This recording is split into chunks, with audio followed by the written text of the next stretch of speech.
వందనాలండి, అందరికీ వందనాలు. యెహోషువ రాసిన గ్రంథం దేవుని వాక్యాన్ని చక్కగా 3వ అధ్యాయము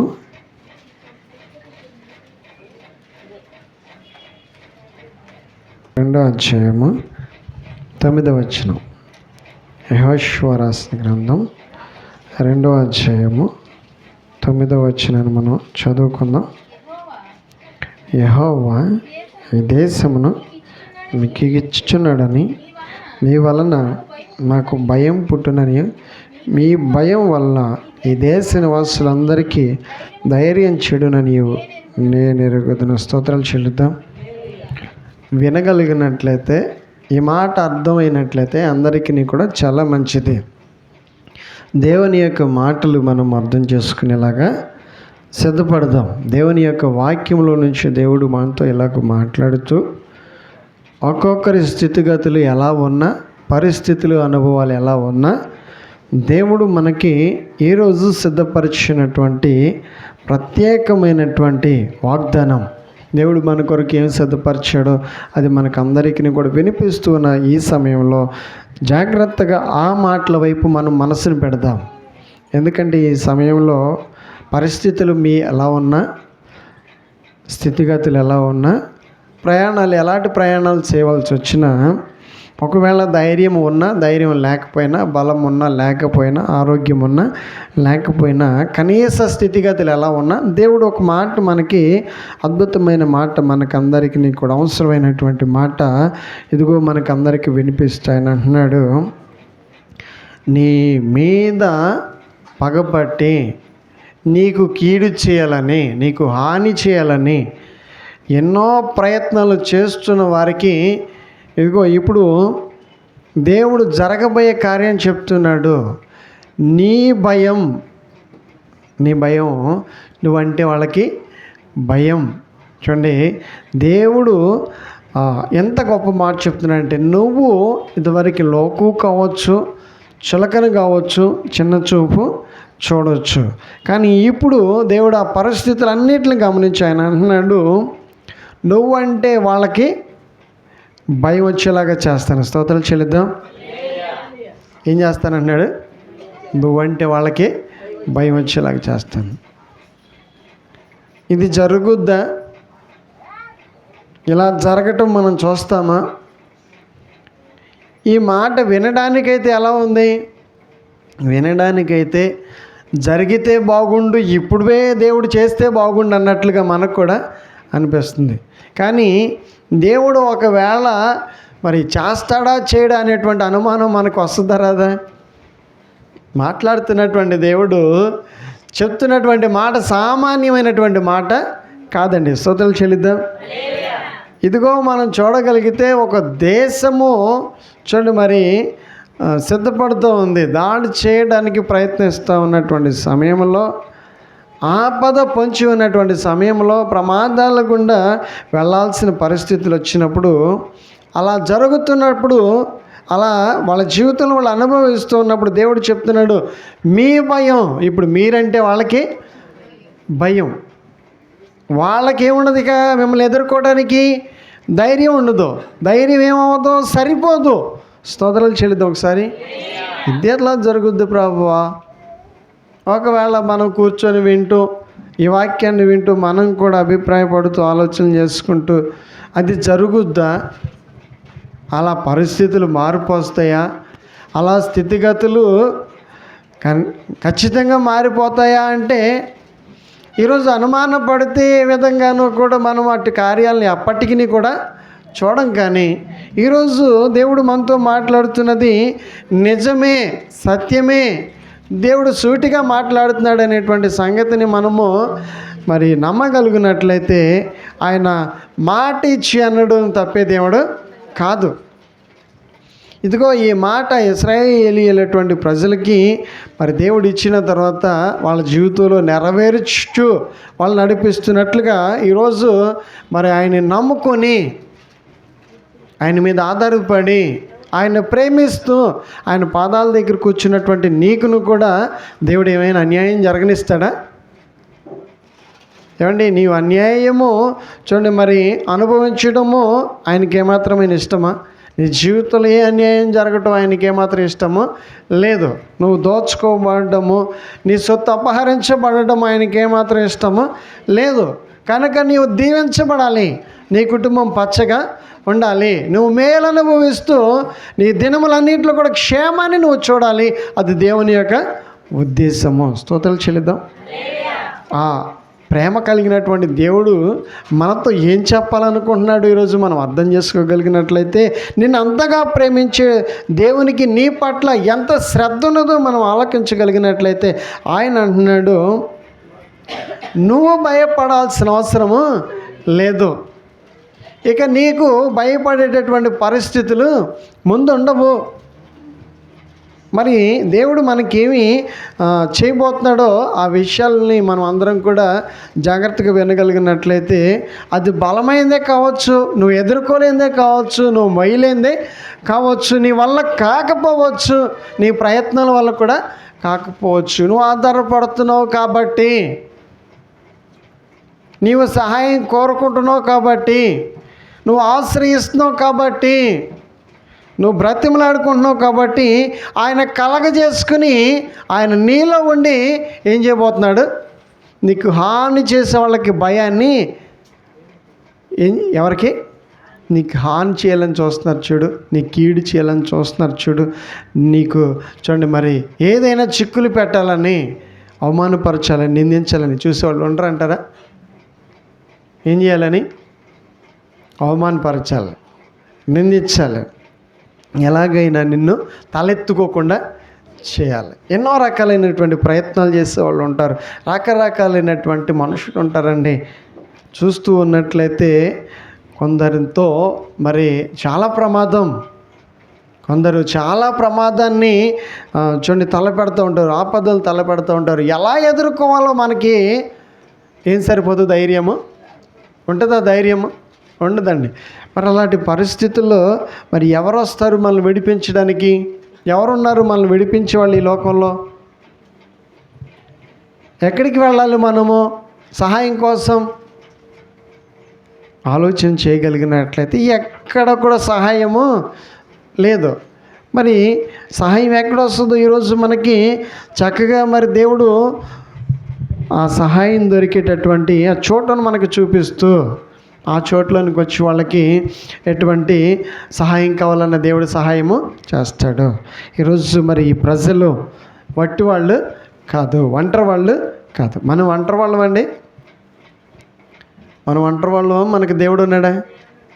మనలో దేవుడు ఉన్నాడు. స్తోత్రాలు చెల్లిద్దాం. ఒకసారి అందరం రెండు చేతులు ఎత్తి స్తోత్రాలు చెల్లిద్దాం.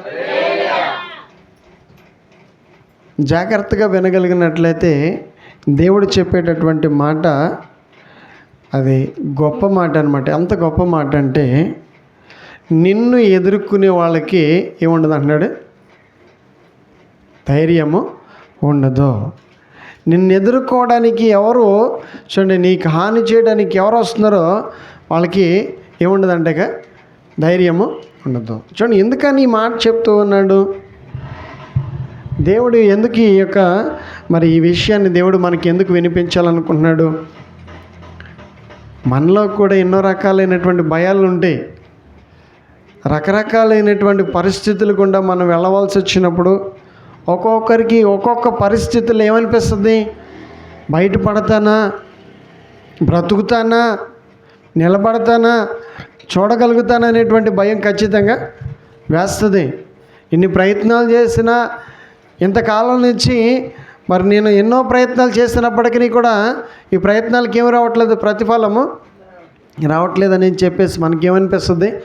ఇంత భయము, ఇంత భయంతో జీవించాల్సినటువంటి పరిస్థితులు వచ్చినప్పుడు మరి ఇక ప్రయాణం కొనసాగించగలుగుతామా? ప్రయాణం కొనసాగించాలనే ఆలోచనలు వస్తాయా? ప్రయాణం కొనసాగించాలనేటువంటి ఆలోచనలు మనకి ఇక రావు. ఎందుకంటే ఇక మళ్ళా కాదు, ఇక దీన్ని కొనసాగించలేను అని చెప్పేసి మనం ఏం చేస్తాం? నిర్ణయాలు మార్చుకుంటాం, ఆలోచనలు మార్చుకుంటాం. కానీ దేవుడు మనతో అద్భుతమైనటువంటి మాట, ప్రార్థిస్తున్న మనము ఏమీ కూడా పోగొట్టుకోము. ప్రార్థనలు ఏదైతే మనము దేవుని సన్నిధిలో వేడుకుంటున్నామో, ఏ మంచిని కోరుకుంటున్నామో, ఏ మేలును కోరుకుంటున్నామో, ఏ ఆశీర్వాదాన్ని కోరుకుంటున్నామో, ఏ రకంగా మన జీవితంలో దేవుని సన్నిధిలో మరి ఆశీర్వాదాన్ని దేవుడు ఆశీర్వదించాలని కోరుకుంటున్నాం. ఈరోజు వినగలిగినట్లయితే అదే దేవుడు మనతో చెప్తున్నాడు. ఇప్పటి వరకు ఏది మీ కళ్ళ ముందు భయాన్ని కలిగించిందో, ఏది మీకు నెమ్మది లేకుండా చేసిందో, ఏ కార్యాలు మీ జీవితంలో సుఖం లేకుండా చేసినాయో, ఈరోజు దేవుని తట్టు తిరగగలిగితే, దేవుని మీద ఆధారపడగలిగితే, ఆయన నమ్ముకోగలిగినట్లయితే, మరి ఈరోజు ఆయన మన జీవితంలో ఏ కార్యాన్ని చేయబోతున్నాడో చెప్తున్నాడు. మీకు భయాన్ని కలిగించే వాటన్నిటిని కూడా మీ పక్షాన్ని ఎవరు ఉంటారంట? దేవుడు ఉంటాడండి. మనలో ఎవరు ఉండాలి? దేవుడు ఉండాలి. మనలో ఏం ఉండకూడదు? ఏ చెడు ఉండకూడదు. ఇది జాగ్రత్తగా వినాలి. ఏదైతే మనం ఫలాలు పొందుకోవాలనుకుంటున్నామో, ఏదైతే ఆశీర్వాదాలు చూడాలనుకుంటున్నామో, ఏదైతే దేవుడు మనకు సహాయం చేయాలని అనుకుంటూ ఆశపడుతూ దేవుని సన్నిధిలో కోరుకుంటున్నామో, ఈరోజు జాగ్రత్తగా వినగలిగినట్లయితే మనలో దేవుడు ఉంటేనే కార్యాలు జరుగుతాయి. మనలో దేవుడు లేకుండా లోక సంబంధులుగాను మరి ఇంకా అపవిత్రమైనటువంటి కార్యాలు చేస్తూను, అపవిత్రతకు మనలో చోటిస్తే, శాపకరమైన జీవితాన్ని ఇంకా వదులుకోకుండా మనం ఉన్నట్లయితే ఎప్పటికీ కూడా మన జీవితంలో ఆశీర్వాదం రాదు. ఎప్పుడైతే మనం ప్రత్యేకించబడాలి, నూతనపరచబడాలి, మాదిరికరమైనటువంటి జీవితాన్ని జీవించడానికి మనల్ని మనం సిద్ధం చేసుకోవాలి. అలా మనం నూతనంగా ఎప్పుడైతే సిద్ధం చేసుకుంటామో, ఆ మార్పును చూసినటువంటి దేవుడే మనకి చూడండి ఒక మార్గాన్ని కూడా చూపిస్తాడు. మార్పు మనలో ఆలోచనలు రాకుండా, మార్పు మనలో జీవితంలో ఆ యొక్క ఆలోచన చేయకుండా దేవుని ఆశీర్వాదం ఎప్పటికీ రాదు. ఇప్పటికి వాక్యాన్ని వింటున్నటువంటి మనకి దేవుడు మరి సూటిగా స్పష్టంగా చెప్తున్నటువంటి మాట ఏంటంటే, ఏదైతే ఇంకా నీలో మార్చుకోవాల్సినవి నీవు వాటిని ఏం చేసుకోవాలి? మార్చుకోవాలి. అలా మార్చుకోగలిగినప్పుడు, అలా మార్చుకునే ప్రయత్నం చేయగలిగినప్పుడు ఇక దేవుడు కలగజేసుకుని ఏదైతే నువ్వు ఎక్కడైతే ఏదైతే నష్టపోతాను అనుకుంటున్నావో, కోల్పోతాను అనుకుంటున్నావో, పోగొట్టుకుంటాను అనుకుంటున్నావో, ఇలాగే జరుగుద్ది అనుకుంటున్నావో, చింతిస్తూ ఉన్నావో, ఇంకా మరి సతమతం అయిపోతున్న వాటి విషయంలో దేవుడు కలగజేసుకుని ఏం చేస్తాడంట? దేవుడు నిన్ను విడిపిస్తానంటున్నాడు. స్తోత్రాలు చెల్లిద్దాం. ఏం చేస్తాడు ఆయన? విడిపిస్తాడు. ఇంకా విడిపించడం ఆయన వల్లే అవుద్ది, రక్షించడం ఆయన వల్లే అవుద్ది. ఇక మరి ఆ పరిస్థితులను మార్చడం ఆయన వల్లే అవుతుంది. నీ ముందున్నటువంటి వాళ్ళందరూ చూడండి, ఎంత బలవంతులైన కావచ్చు, ఎంత సూర్యులైనా కావచ్చు, ఎంత సమర్థులైనా కావచ్చు, ఎంత గొప్పవారైనా కావచ్చు, దాడి చేయడానికి పొంచి ఉన్న వాళ్ళ చేతిలోంచి దేవుడు నిన్ను విడిపించాల్సిందే. వాళ్ళ చేతిలో విడిపించడము ఏ మనుషుని వల్ల కూడా కాదండి. దయతో జాగ్రత్తగా పరిశీలించినట్లయితే షడ్రాక్, మెషక్, అబేద్నెగోలు తీసుకెళ్ళి ఎక్కడ పడేశారంట? అగ్నిగుండంలో పడవేశారంట. ప్రాణాంతంలో ఉన్నారు వాళ్ళు. ప్రాణ అపాయకరమైన పరిస్థితులు వచ్చినాయి వాళ్ళకి. అటువంటి ఆ ఇరుకులో, ఇబ్బందుల్లో, కష్టమైన పరిస్థితుల్లో ముగ్గురిని తీసుకెళ్ళి పడేస్తే నాలుగో వ్యక్తిగా వాళ్ళకి దేవుడు తోడుగా ఉన్నాడు. స్తోత్రాలు చెల్లిద్దాం. ఎవరున్నారు వాళ్ళకి తోడుగా? దేవుడు ఉన్నాడండి. చూసే వాళ్ళకి ఎవరు కనపడుతున్నారు? దేవుడు కనపడుతున్నాడు. వాళ్ళు కాలిపోతారేమో అని ఎంతసేపు చూసినా వాళ్ళు ఏమవట్లేదు, కాలిపోవట్లేదు. ఏం జరుగుతుందో వాళ్ళకి అసలు అర్థమే కావట్లేదు. ఏంటి మంటల్లో వేసిన వాళ్ళు ఏమవట్లేదు, కాలిపోవట్లేదు. చచ్చిపోతారేమో అనుకోవట్లేదు. అనుకుంటే వాళ్ళకి ఏం రావట్లేదు, మరణమే రావట్లేదు. ఇలాంటి ఈ కార్యాలన్నీ కూడా మనము తలంచుకోగలిగినట్లయితే, ఆలోచన చేయగలిగినట్లయితే, వాళ్ళకి ఏదో కీడు చేయాలనుకున్న వాళ్ళు భయపడుతూ ఇప్పుడు వాళ్ళని జాగ్రత్తగా బయటికి తీసుకొస్తున్నారు. స్తోత్రాలు చెల్లిద్దాం. రాజు ఎలా లేచాడో తెలుసా? తీవ్రంగా చెమట్లు పట్టిని అంతే. ఎవరికి? రాజుకి. నెబుకద్నెజర్ రాజుకి ఏం పట్టిని? చెమట్లు పట్టిని. గుండెకు ధైర్యము సరిపోట్ల. ఎదిరించే వాడికి ఇప్పుడు ఏమి లేదు, బలము లేదు. శాసించేవాడే ఇప్పుడు సింహాసనాన్ని దిగి నిలబడుతున్నాడు. స్తోత్రాలు చెల్లిద్దాం. ఎలా సాధ్యము? ఎలా జరిగినాయి కార్యాలు? ఎందుకు రాజుకు భయం వచ్చింది? సామాన్యులను చూసి రాజు ఎందుకు భయపడుతున్నాడు? సామాన్యులు కాదు వీళ్ళు. చెప్పండి, ఎవరు వీళ్ళు? సామాన్యులు. మనం ఎవరి పిల్లలు అండి? మనం ఎవరి పిల్లలు? మీరు సామాన్యులని రాజు అనుకున్నాడు, అధికారి అనుకున్నాడు. ఆయనకి తెలీదు అసలు విషయం ఏంటో. మనతో ఎవరుంటారు? మనలో ఎవరున్నారు? మనము ఆయనకి చోటిస్తే ఆయన మనతో ఉంటాడు, మనలో ఉంటాడు. మనం ఆయన పంపించేస్తే, మనం ఆయనకి చోటు ఇవ్వకపోతే మనలో ఎవరు కనిపించరు? దేవుడు కనిపించాడు. ఒక రోజున సౌల్లో నుంచి ఎవరు వెళ్ళిపోయారంట? దేవుడు వెళ్ళిపోయాడంట అని రాయబడి ఉంటుంది. సంసోన్లోంచి ఎవరు వెళ్ళిపోయారంట? దేవుడు వెళ్ళిపోయాడంట, విడిచిపెట్టేసి వెళ్ళిపోయాడు. చూడండి, అనుభవము ఎవరికి కూడా ఉండకూడదు.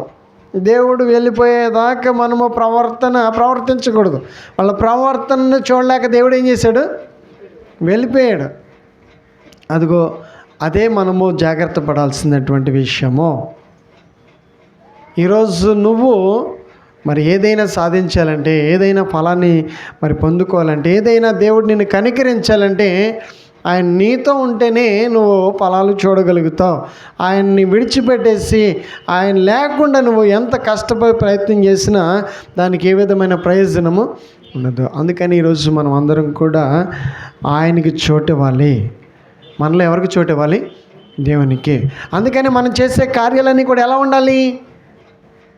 ఎలా ప్రవర్తిస్తే ఆయన మనతో ఉంటాడు? ఎలా జీవిస్తే ఆయన మనల్ని చూడండి మరి విడిచిపెట్టడం? ఎలా జీవించాలి మనం? ఎలా ప్రవర్తించాలి మనము? జాగ్రత్తగా మనం చూడగలిగితే వాక్యంలో చాలా విషయాలు చక్కగా మరి వ్రాయబడి ఉన్నాయి. మనం వింటున్నాం. ప్రతి వారం కూడా చక్కటి సందేశాలు వింటున్నాం.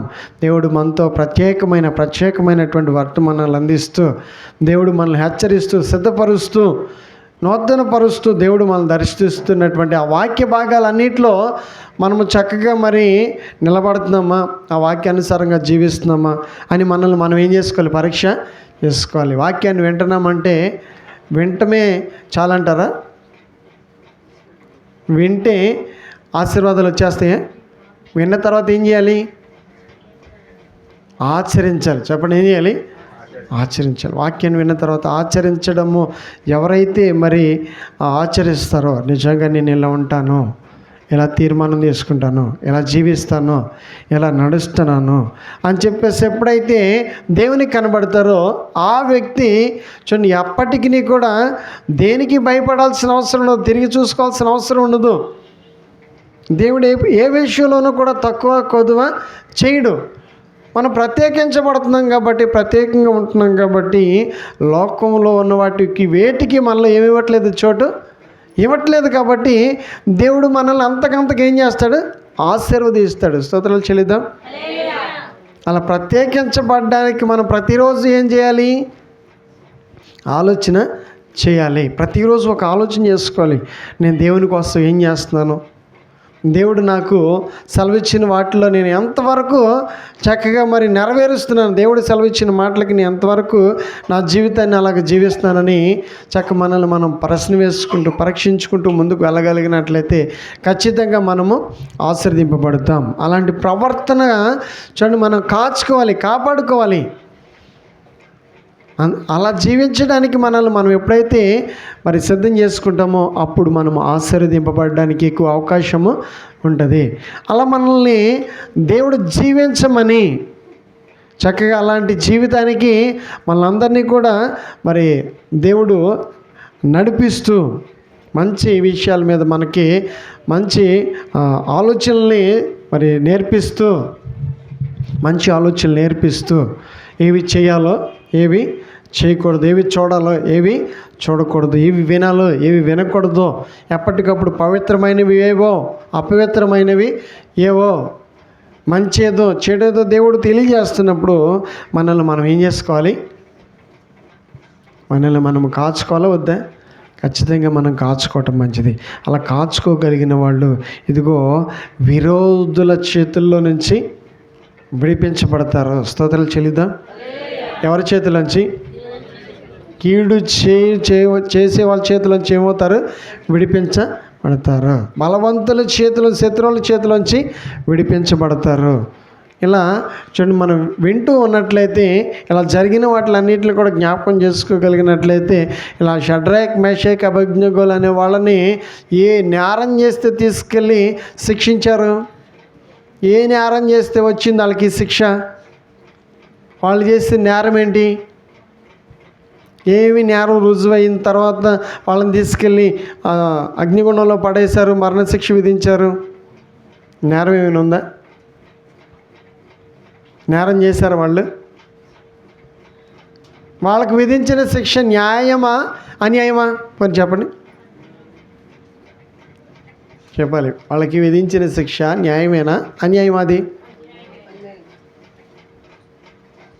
యేసు క్రీస్తు ప్రభు వారికి శిక్ష నేరం చేస్తే విధించారా, అన్యాయంగా విధించారా? అన్యాయంగానే కదండి. నేను ఎందుకు జ్ఞాపకం చేస్తున్నానంటే కొన్నిసార్లు నేరం చేస్తే కాదు శిక్ష విధించేది. శిక్ష ఎలా వస్తుంది?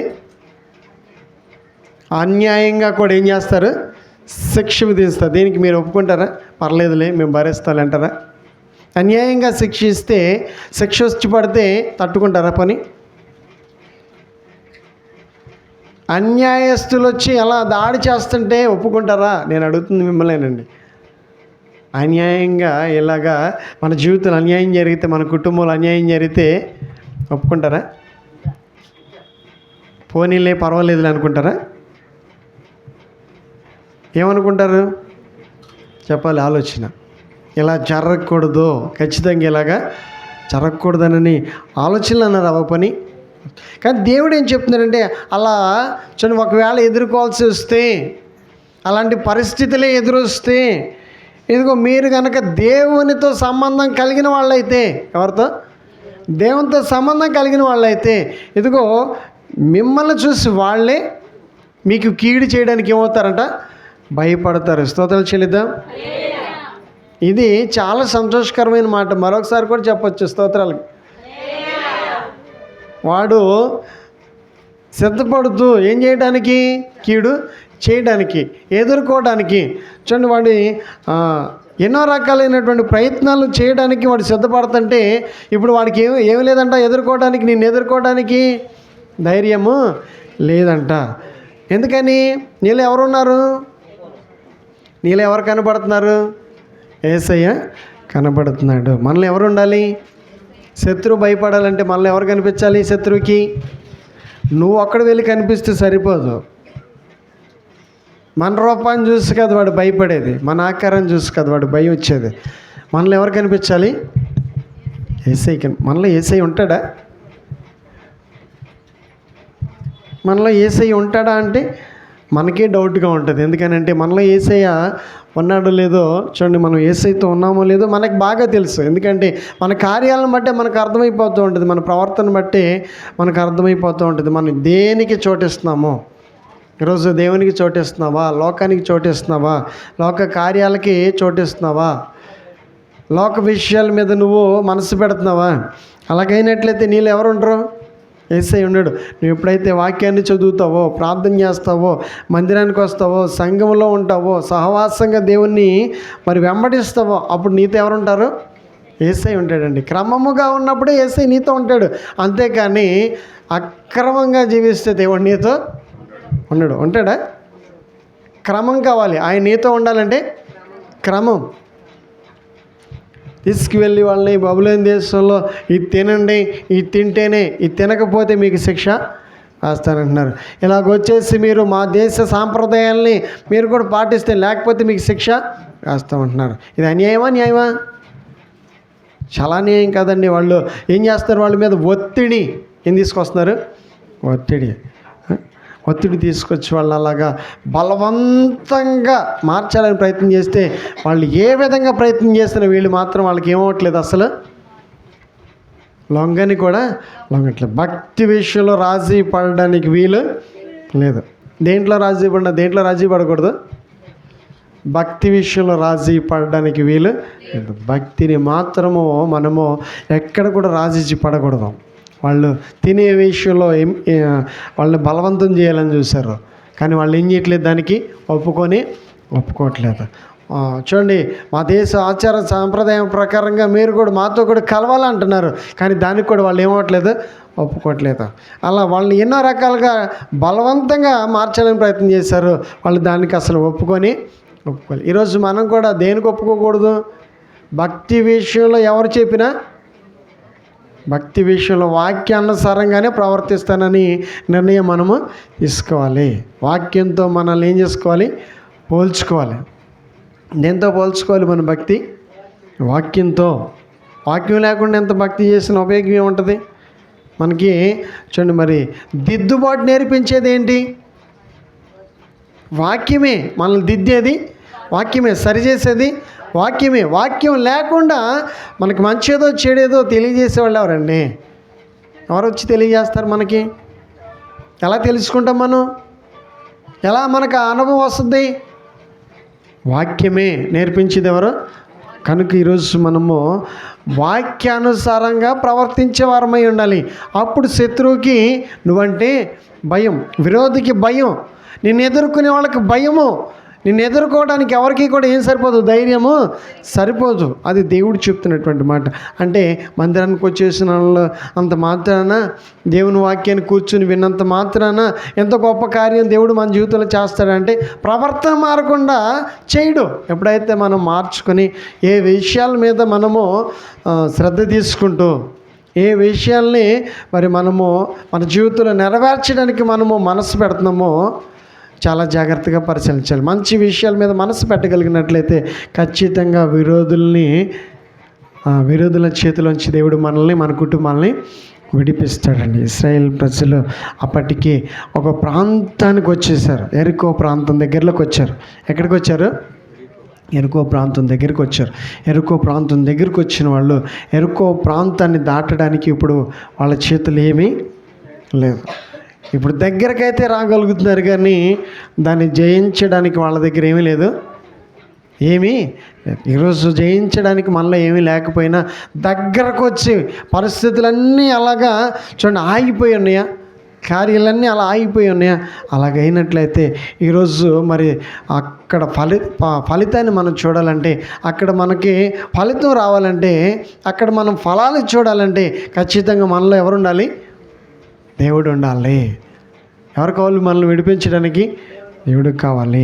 అలా కార్యాలు జరగడం కోసము మనం దేవుని సన్నిధిలో ఈరోజు కనిపెడుతున్నాం. కార్యాల కోసం దేవుని సన్నిధిలో ఆయన మాటలు వినడానికి వచ్చాం. ఆయన గొప్ప దేవుడని, ఆయనతో చెప్పుకుంటే ఆయన కార్యాలు చేస్తాడని, ఆయన వింటాడని ఆయన దగ్గరికి వచ్చాం. ఆయన మరి మనతో మాట్లాడుతున్నాడు, వచ్చినటువంటి మనందరితో మాట్లాడుతున్నాడు. నీకు ఇష్టమేనా? నేను నీలోనికి రావడం నీకు ఇష్టమే. నేను నీలోనికి రావడం నీకు ఇష్టమేనా అంటే ఆయన రాయంగానే ఏమైపోతాయి? ఒకవేళ ఒక మెకానిక్ని తీసుకొచ్చి ఒక వస్తువుని బాగు చేయమంటే ఏం చేస్తాడు చెప్పండి? ఒక మిక్సీని, సరే ఇవన్నీ ఒక మిక్సీని బాగు చేయమని చెప్పేసి, రిపేర్ చేయమని చెప్పేసి మెకానిక్ అప్ చెప్తే ఆ పార్ట్లన్నీ కూడా ఏం చేస్తుంటాడు ఆయన? మీ భాషలో చెప్పండి అందరు. మొత్తానికి పీకేస్తాడు అన్నిటిని. అందుకని పని చేయట్లేదని చెప్పి ఏం చేస్తాడు? పీకటం ప్రారంభిస్తాడు. పీకి ఏం చేస్తాడు? మళ్ళీ కొత్త పాటలు వేస్తాడు. అప్పుడు మిక్సీ మళ్ళీ ఏం చేస్తుంది? మళ్ళీ పని చేయటం ప్రారంభిస్తుంది. కొత్త పాటలు వేయకపోతే ఏం చేయట్లేదు, ఇది పని చేయట్లా. ఈ పాతయన్నీ అరిగిపోయినాయి కాబట్టి ఈ మిక్సీ ఏం చేయట్లేదు, ఇప్పుడు పని చేయట్లా. ఇప్పుడు మెకానిక్ దగ్గరికి తీసుకెళ్తే జబ్బు బయటపడి కొంత ఖర్చు అయినప్పటికీ కూడా దాన్ని చూడండి మరలా వాడుకోవడానికి ఏం చేస్తాడు ఆయన? దాన్ని బాగు చేస్తాడా చేయడా? అలాగే దేవుని దగ్గరికి వచ్చిన మనల్ని కూడా ఇప్పుడు దేవుడు ఏం చేస్తాడంటే, ఏం చేస్తాడు? ఆయన వాక్యంతో మనల్ని దంచి ఏం చేస్తాడు? వాక్యంతో చూడండి మనకి ఇప్పుడు పోటీ అనమాట. దేంతో? వాక్యంతో పోటీ. ఇప్పుడు తర్వాత మళ్ళీ మనం సస్పెండ్లో పడుతుంటాం. మనం ఆలోచన చేసిన దానికి దేవుని సన్నిధిలో వాక్యం విన్నదానికి మనం ప్రవర్తించేదానికి సంబంధం ఉందా లేదని తర్వాత మనకు ఆలోచనలు ఎప్పటికప్పుడు వచ్చేస్తూనే ఉంటాయి. అక్కడ నేను ఈ విషయాలు విన్నాను, ఇక్కడ నేను ఇలా ప్రవర్తిస్తానని చెప్పేసి మళ్ళీ మనం ఏమవుతాం, కొంచెం ఇబ్బందులు పడుతూ ఉంటాం. ఈ ప్రవర్తించకూడదని యేసయ్య చెప్పాడుగా, ఈ విధమైన అలవాట్లు ఉండకూడదని యేసయ్య మనకి చెప్పాడుగా, ఇవన్నీ కూడా ఉండటం వల్ల మనకు ఆశీర్వాదాలు రావని యేసయ్య చెప్పాడు. కానీ కొంతమంది ఏం చేస్తారు, వెంటనే రిపేర్ అవుతూ ఉంటారు అనమాట. కొంతమంది ఏమవ్వరు రిపేర్ అవ్వరు. అదే ప్రవర్తన మళ్ళీ మామూలు యథావిధి జీవితం జీవిస్తారు. ఆ రిపేర్ అవ్వకపోయినంతకాలం ఆ మిక్సీ పనిచేయనట్లుగా మనం కూడా ఏమవ్వము, మనం కూడా ఎప్పటికీ ఫలించాం. ఈరోజు ఫలించాలని ఎంతమంది అనుకుంటున్నారు? ఒకసారి చేతనే ఈరోజు నేను ఫలించాలి. స్తోత్రాలు చెల్లిద్దాం. దేవుడు మిమ్మల్ని ఖచ్చితంగా మంచి ఫలాలతో నింపుతాడు, నిజమే. కానీ మనం కూడా ఏమవ్వాలి, రిపేర్ అవ్వాలి. ఏమవ్వాలి, రిపేర్ అవ్వకుండా పనిచేయదండి. ఇప్పుడు ఖచ్చితంగా సమయం వచ్చింది, ఇదే అనుకూల సమయం. ఈ సమయంలో చక్కగా ఏది విడిచిపెట్టమని దేవుడు చెప్తున్నాడు. ఏ కార్యాల మీద దేవుడు నీకు చూడండి మరి నేర్పిస్తూ ఏ కార్యాల విషయంలో జాగ్రత్తలు తీసుకోమని చెప్తున్నాడో వాటన్నిటిని కూడా విడిచిపెట్టేస్తే, రిపేర్ అయిపోతే ఇక ఇప్పటితో ప్రాబ్లమ్స్ అన్నీ ఏమైపోతాయి, సాల్వ్ అయిపోతాయి. ఇక ముందు జీవితం ఎలా ఉంటుంది, క్షేమమే. చెప్పండి, ఎలా ఉంటుంది, క్షేమమే. కుటుంబంలో ఏముంటుంది, క్షేమం. చూడండి, ఆరిన నేలగా మార్చబడుద్ది. పొంగేటటువంటిది, ప్రవహించేటటువంటిది నీ ముందు ఎదురొచ్చింది ఏమైపోద్ది, ఆరిన నేలగా మార్చబడుద్ది. దేవుడు నీ క్షేమం కోసం అన్నీ ఏర్పాటు చేస్తాడు. చక్కగా మరి అట్టి ఆశీర్వాదాలన్నీ కూడా దేవుడు మనకి, మన కుటుంబాలకు దయచేయాలని ఈరోజు చక్కగా ప్రార్థన చేసుకుందాం. కళ్ళు మూసుకున్నట్లయితే చిన్న ప్రార్థన చేసుకుని, ప్రేమ కలిగిన తండ్రి యేసయ్య మీకు వందనాలు. ఈరోజు శ్రేష్టమైనటువంటి వాక్యాన్ని, సందేశాన్ని మీరు మాకు అందిస్తూ ఏ విధమైనటువంటి ప్రవర్తించాలో, ఏ ప్రవర్తనకు ఫలాలు ఉంటాయో మీరు మాకు నేర్పించారు. శత్రువుల చేతులు విడిపించబడాలంటే ఖచ్చితంగా మీరు మాలో ఉండాలి. అపవాది చేతులు విడిపించబడాలంటే అయ్యా మీరు మాతో వస్తేనే. ఈరోజు ఎంతమంది అయితే మార్చుకుని జీవితాన్ని నిన్ను అంగీకరిస్తూ, అవును ప్రభా నాకు సహాయం చేయండి, నా కుటుంబానికి సహాయం చేయండి అని ఎంతమంది కోరుకుంటున్నారో అటు వారి జీవితాల్లో మీ ఘనమైన కార్యాలు జరిగించి ఆశీర్వదించి మీరు మహిమ పొందమని యేసుక్రీస్తులో ప్రార్థిస్తున్నాను తండ్రి. ఆమేన్.